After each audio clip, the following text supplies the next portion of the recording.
great for rising. Keep on churning till the butter comes. You know, it seems based on my research, one of the age-old situations, questions, however you want to phrase it, has been black male and black female relationships. Listen to Dr. Jawanza Kunjufu, and I'll be back. I'm glad you decided to be here this afternoon. I've been asked to look at the workshop on black men, black women, we both need each other for the past 10 years. And I've always refused. And the reason is I've always felt that in order to give this workshop or write a book, you've had to have been married, happily married, for at least 20 years. Yet it's interesting. I always felt I never could do a good job counseling drug users because I never used drugs. I knew the theory on how to deal with drug users, but never knew practically what they went through. But I know about this workshop. I've been in the good marriages and in the bad marriages. And so this one, I asked the Lord to give me the confidence for because I'm a sinner saved by grace. And I believe that this workshop on relationships is given by someone who knows both the ins and the outs of this particular situation. Black men, black women, we both need each other. It has not been that long. It's been 360 years since we left from Africa to come here. That's 18 generations. 360 years, 18 generations since we came from Africa to America. Black men, black women, we both need each other. And my concern about this particular issue is that we didn't always have these problems. 1 of every 3 marriages in this country ends in a divorce in 18 months. But it used to be around this period, around 16, 19, we were looking for each other. There were black men and women that were sold to Alabama, sold into Mississippi, and they weren't looking for each other. They never allowed slavery to separate them, to divorce them. But now many of us, it's now become very, very easy to separate. And we're concerned about the situation of black men, black women. We both need each other. A black woman told me that if she was walking down the street late at night and someone was walking toward her, the person she would feel most comfortable walking toward her first would be a what? Can anybody know? Does anybody know? She said a black woman first, then a white woman. You know what she said third? A European male. And the person she said she would feel least comfortable walking toward her late at night would be a black man. It wasn't always this way. It's only been 360 years, only 18 generations. We've come a long way. Black men and black women used to be friends, used to be lovers, used to be protectors. And we're concerned about that. It's even gotten to the point now we feel we can separate black men and women. Black men and women could never be separated. If a black man is an abuser, a black woman is a victim. If a black man is a pimp, then a black woman has to be a whore. If a black man is a loving husband, a black woman has to be a loving wife. We should never separate from each other. And what I want to do before we look at your bedroom, see, at some point we are coming into your bedroom. But what I want to first of all do is look at the macro issues. Look at the societal issues. Look at the larger issues first. And then we'll look at some of the micro issues, the more issues pertinent to our bedrooms. The first one has to deal with the shortage. At birth, there are 1.03 black boys born in the world to 1.0 black girls. Remember in my book, Countering the Conspiracy to Destroy Black Boys, we looked at the fact that at birth, there are more boys born in the world than there are girls.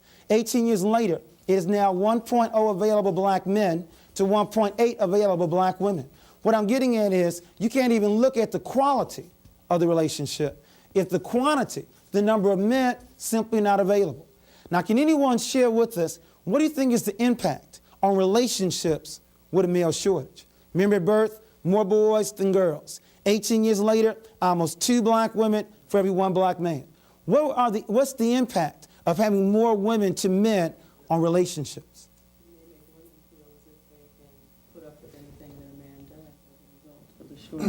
Okay, so women may lower their standards in this shortage. Any other factors? Yes. Men feel highly prized.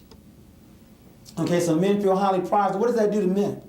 It might give them an inflated sense of their own importance. Okay. Or an unrealistic sense of so their women may lower their standards and men may have a inflated ego that may not be correct. Themby? And then a lot of vicious relationships between women out of the competition for the few men. Okay, so the lack of sisterhood and unity that exists between the sisters. And the other thing is, not only do we have a shortage with regards to availability, but the other issue is don't let a sister say, that she wants a responsible black man, that she wants an educated black man, that she wants a black man that's employed or, as you would probably point out, own their own business, a black man that also is committed to the race, and also a black man that has put God first in their lives. I mean, it's bad enough to have a shortage, but don't let a black woman, Sakia, be choosy and say she wants someone who's responsible, who's educated, who's employed, who's committed to the race and committed to God. One serious problem with these issues has to deal with the shortage of black men. And one of our concerns is trying to develop black boys to be men so we won't have a situation like this occurring. But some other issues I want to look at with regards to the macro issue has to deal with the impact that racism and economic exploitation has on our people. When I mentioned the divorce rate was 1 of every 3 in 18 months, one reason for this is when America believed in agriculture, America believed in extended family. When America believed in the factory industrialism, America believed in a nuclear family. But now that America believes in the computer, the word processor, the typewriter, now America believes in a single parent family. What I'm getting at is many of us think that we do what we want to do in these relationships. Not true. We do what the economy wants us to do, and as you can see, with each change, they've reduced the family structure smaller and smaller and smaller. For example, in a farm, in a farm, they both work the fields together. An economic reason to stay together. So that in 1910, 90% of all black children still lived in a two-parent household. See, there was more than love in these relationships. There was some money involved here. They worked the fields together. An economic reason to stay together. In a factory, man works in factory, woman takes care of children. Economic reason again to stay together. So that in 1960, 80% of all black children still lived in a two-parent household. You know, the rumor is slavery destroyed the black family. I tell you, we were still together, not only during slavery, but after slavery.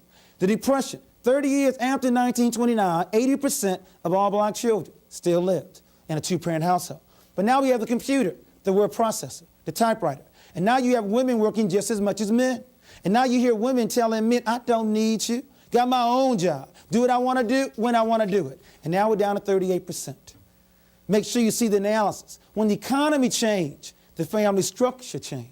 There was more than love in these relationships. You know the #1 song in America 3 years ago, Ain't Nothing Going On But the Rent. If you want to be with me, you got to have a J-O-B. It's all about money. No finance, no romance. When the economy changed, the family structure changed. And the other part of this is, it's very difficult for a man to be a man with no money.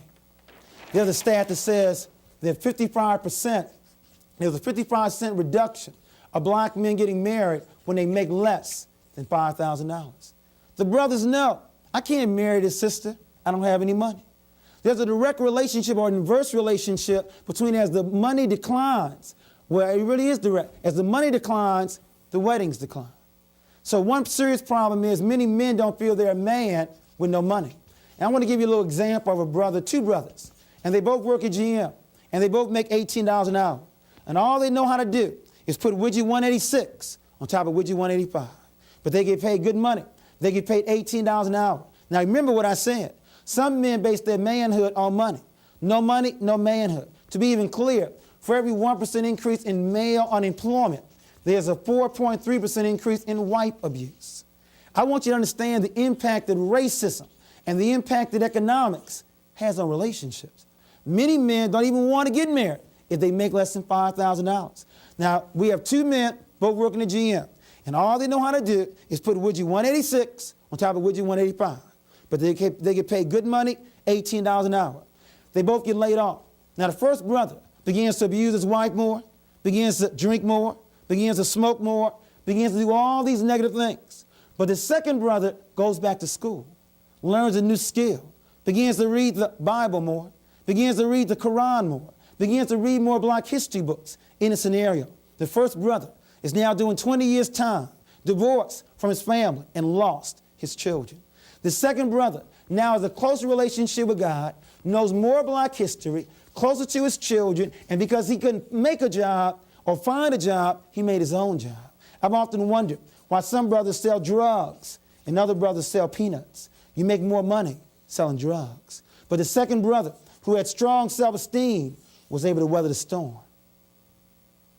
Economics and racism have a tremendous impact on a lot of our relationships. And we have to develop more men that understand that you are still a man whether you have lost your job or not.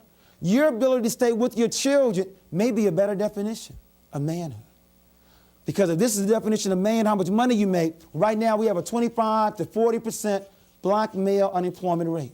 We lose too many men if we use this as a definition of manhood. Some other ideas on some macro issues that I want to look at with regard to this particular issue. And that is, in Essence Magazine recently, they asked the question, I want to ask this to the group, should black women marry blue-collar workers? What do you think of that asinine question? I gave it away by saying it's asinine. What do you think of that? Should black women marry blue-collar workers? I don't think it makes any difference what color the collar is. I think it makes a difference the quality of the gentleman. So if that gentleman wants a relationship and is willing to take the responsibility, who cares about what collar he is? Any other comments about this? Why do you think they even raised it? Be the devil's advocate. Why do you think it was even raised? Should black women marry blue-collar workers? Why do you think it was even raised? Yes. Because there's a class struggle, especially first with the men's shortage and then the class struggle. The black women tend to get an education and at an earlier age, and they tend to have a little more discipline, so they tend to get degrees, and it's a shortage. And a lot of times there's a conflict if going back to the caste system where you have a person that's been labeled quote unquote a professional with a degree versus a blue collar. And we have gotten away from our sense of values where, as you said earlier, we equate money and position with being a man or being a woman, where in reality, you know, we should be looking at each other as individuals, as a person, as it relates to communicating with each other. You know, it's cute you said we got away from values because, you know, it used to be private with your parents and your grandparents back in 1940. If your grandmother or mother had a BA in education and your father was a postman or worked on the railroads, that was okay. But for some reason now it appears that if a sister or brother has a BA, then the mate has to have one too. Why do you think that happened? What happened to our values? Why do we have to exchange business cards or resumes before we begin to talk to each other? What do you think happened? Can anyone else? I think a lot of it is the fact that we as a people progressing in this country have taken on the value system of the majority group. Exactly. We as the minority group in 1940, because of the caste system as far as segregated educational facilities and segregated social activities, we had to value ourselves more. But now with this type of society that one can cross over back and forth now, a lot of the women, for example, who might have the BA feel they have a greater choice. And now they no longer have to place the same value on the postman as they did long ago. In addition to that, a lot of white women who have gone back into the business world and are competing against their men for jobs, black women have joined that and have identified with that as the same issue that black women are dealing with, and we've gotten all confused as to what we're supposed to be about to each other. Also, I think integration on a negative aspect broke up our neighborhoods, and people moved out, and we started saying that we were different. Okay. You know, you mentioned integration, I forgot to mention. Let's go back through it just for a second. What do you think contributed to this male shortage? At birth, more black boys than girls. 18 years later, 1.0 available black men, 1.8 available black women. Where are the men at? Come on, right quick. Where are the men at? You read conspiracy. They're dead. Okay. They're in We are prison. dead. Now, hold on. There are numerous ways that we die. Homicide, suicide, drugs, war, high blood pressure. But the real sad thing is, European women live to 77 years of age. Black women live to 75 years of age. European men died at 71 years of age, and black men died at 64.8. Black men are going to die 10 years before they're women. To improve relationships, if anything else, not only do we have to develop black boys to be men, but keep men living just a little longer. And the studies show that black men live longer when they're married. When they're not married, they drink more, they smoke more, don't get a medical checkup. When women's finger bleeds, to the doctor's office. But men, real macho, we die real early, 10 years before black women. So we have death. What else? Makes it unavailable to black women. Prison, there are 329,000 brothers in prison right now. I wonder how many sisters can at least form a friendship with brothers in prison. Any others? Homosexuality. Okay, homosexuality. 1 of every 9 men in this country are homosexuals. Now I'm a little slow on math. Let me just share this with you. The other 2 are interracial marriages and mental insanity. I used to think that sisters were more upset about interracial marriages than homosexuality. But then a sister said, well, Juwanza, when we lose a brother to a white woman, we lose how many? 1. But when we lose a brother to this one, we lose 2. And the problem with this situation, not only do we lose. You heard what Dr. Juwanza Kunfuju said. Now, he has a whole book on that. There's a link in the description. But listen, tomorrow I'm going to do a podcast on some years ago. I did a survey. I talked to different women and different men of different ages, adults, different races. And I asked them specific questions about relationships. You're going to be amazed at what they said. You're going to be amazed at who said what. So come back tomorrow, black male and black female. When it comes to relationships, you fell off the wagon. Why did you do it? I'm LilyBell. I'm just trying to create a dialogue. And you remember this. If they close my book, you remember my story. Be encouraged. Subscribe, comment, like, and share. Support our youth in any way you can. Keep on churning till the butter comes. Albert C. Richardson, a black man, patent the butter churn U.S. patent number 446470, February 17th, 1891. I'm LilyBell. I'm just trying to create a dialogue. I leave you with this.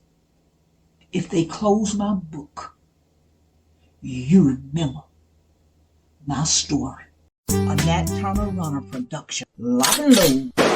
LilyBell. Be encouraged.